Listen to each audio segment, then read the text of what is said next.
Bismillahirrahmanirrahim. Esselamu aleykum. Bugün biz fiili cümlelere bakacağız. Ümumiyyətlə, ərəb dilində cümlələr iki yerə ayrılır. Enva'ul cümlə, cümlənin növləri. Enva sözü nəvun sözünün cəmidir. Nəvun. İki yerə ayrılacaq. Cümlə fiiliyyə,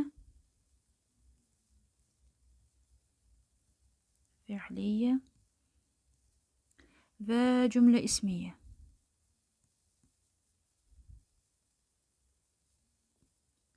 Və ismi cümlə.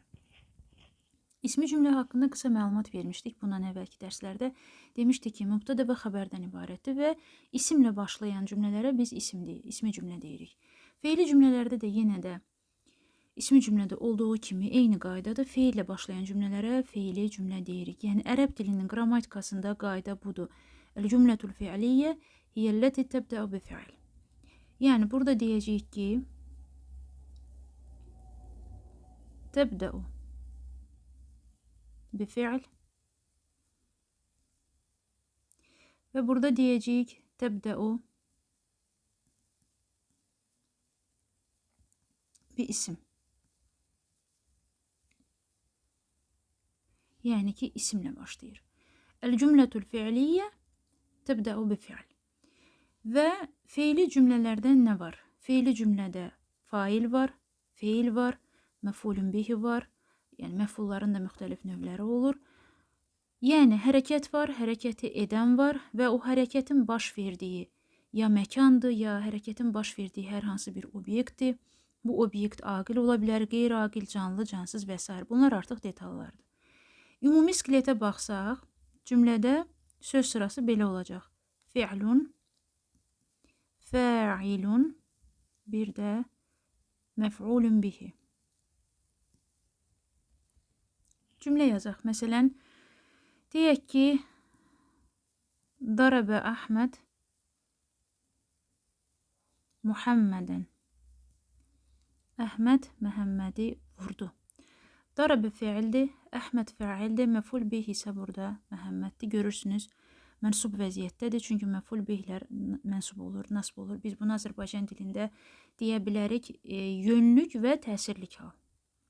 Çünki Azərbaycan dilində adətən feillər sözləri yönlük və təsirlik halda idarə eləyir. Amma ərəb dilində biz buna deyəcəyik mənsub. Və bəzi hallarda bu sözlərin sırası pozula bilər. Məsələn, belə ola bilər ki, məfulun bihi faildən önə keçsin. Necə olur? Məsələn, Məhəmmədin yerinə əgər biz desək huvə, yəni Əhməd onu vurdu və huvə müstəqil şəkildə işlənir, amma hallana bilmir. Onu ifadəsində biz onun bitişən forması olan hunu götürməliyik. Onu deməkdir. Yəni, işarət isimləri, üzr istəyirəm, şəxs əvəzlikləri hallana bilmədiyinə görə ərəb dilində onların bitişən formaları olur. Həmin o bitişən formalar isimlərə qoşulanda yəlik hal kimi tərcümə olunacaq, hərf-i cərlərə qoşulanda başqa cür tərcümə olunacaq, feillərə qoşulanda isə ya yönlük ya da təsirlik hal kimi dilimizə tərcümə olunur. Və burada bu zaman bu hu müstəqil işlənə bilmədiyinə görə biz bunu gətiririk, darabəyə birləşdiririk. Yəni olacaq darabəhu, vurdu onu, artıq burada Muhammədin əvəzinə hu qoyuruq, Əhməd. Beləliklə, görürsünüz, hu burada məful bihinin yerinə keçdi və birbaşa feilə birləşdi. O zaman artıq bu faildən önə keçmiş sayılır. Bu bir istisnadır. Təbii ki, söz sırasında başqa dəyişikliklər də ola bilər. Amma ümumi dəyişməz qayda budur ki, feil gəlir, fail gəlir, sonra isə məfulun bihi gəlir. Bu, ərəb dilində feili cümləyə aid olan ilkin, belə deyək də, özək qaydadır. Daha sonra təbii ki, bu məfulların müxtəlif növləri var. Feili cümlədə zaman var, feili cümlədə məkan var. Yəni, bir proses baş verirsə, həmin proses hansısa məkanda, hansısa zamanda baş verir, hansısa obyektin üzərində baş verir, həmin obyektlər müxtəlif növlərə bölünür. Bu artıq növbəti dərslərimizin mövzusudur. Baxaq indi bizim Ələsgər Məmmədovun kitabındakı qaydaya deyir ki, xəbəri feillə ifadə edilən cümləyə feilli cümlə deyilir, yanlışdır. Bilməliyik ki, ümumiyyətlə əl-cümlətül fi'liyyədə xəbər ifadəsi olmaz. Bu kökündən səhv bir fikirdir və xəbər mübtədədən əvvəl gələrək bu cümlə ümumiyyətlə yanlışdır.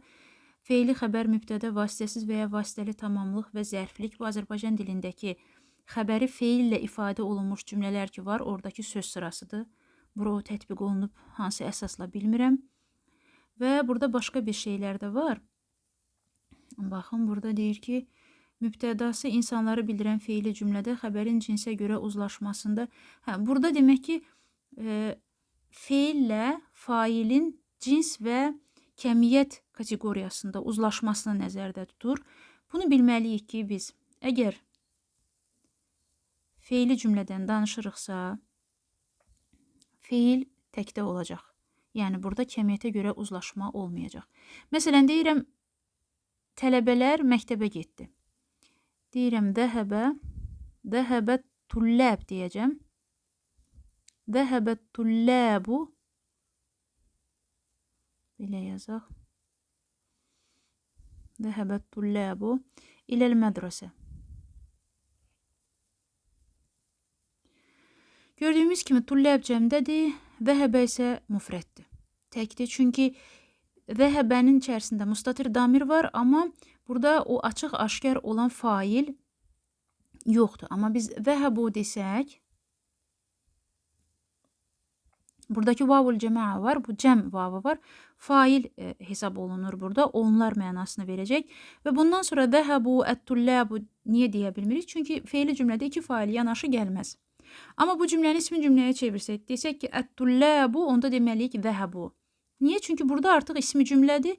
Xəbərlə mübtədanın kəmiyyətə və cinsə görə uzlaşmasından söhbət gedir burada. Amma feili cümlədə bu proses belə baş verir. Feil həmişə təkdə gəlir, amma cinsə görə uzlaşma təbii ki, özünü saxlayır. Vəssalam, burada vasitəli tamamlıq, vasitəsiz tamamlıq və digər Azərbaycan dilinə aid olan terminlərlə biz bu tədrisdə olan, belə deyək də, feili cümləyə aid olan məsələni qarışdırmaq lazım deyil. Məsələn, burada var qısa zərfliklər xəbərdən qabaq da gələ bilər. Xəbər ifadəsi ümumiyyətlə tələbəni həmişə çaşdıracaq. Çünki feili cümlədə xəbər olan bir şey yoxdur. Ondan sonra bəzi məsələlər var. Həmcins xəbərlər olan cümlədə bir iş digərindən sonra, belə deyək də, bu bəhsi heç bir halda açıqlayıb mən, belə deyək, tədris eləyə bilmirəm. Bax, həmin bu qrammatikanı. Ona görə ki, burada kökündən səhvdir. Mən feili cümlədə xəbərdən necə danışım? Bu mümkün olan bir məsələ deyil. Növbəti dərslərimizdə inşallah mətnlərdə feili cümlələrə toxunacağıq. Feili cümlənin növləri haqqında, məfulların növləri haqqında danışacağıq. Və bir şey də qeyd etmək istəyirəm. Bizim dərslərimiz çox qısadır. Çox səthi yanaşıram qrammatik qaydalara. Çünki bu dərslər onlayn tələbələr üçün nəzərdə tutulur. Ona görə mən uzun-uzadı, detallı danışmaq istəmirəm. Bu dərslərə, çəkilmiş dərslərə tələbələr baxır, ondan sonra tələbələrlə fərdi ya da qrup halında işləyəndə həmin o tapşırıqların üzərində biz bu qaydanı daha yaxşı izah eləyirik, qaydalar üzərində praktiki məşğələlər edirik, danışırıq və o zaman artıq burada üzərindən səthi keçdiyimiz qaydalar aydın olur. İnşallah növbəti dərsdə görüşərik. Özünüzə müğayət olun. Əssəlamu aleykum.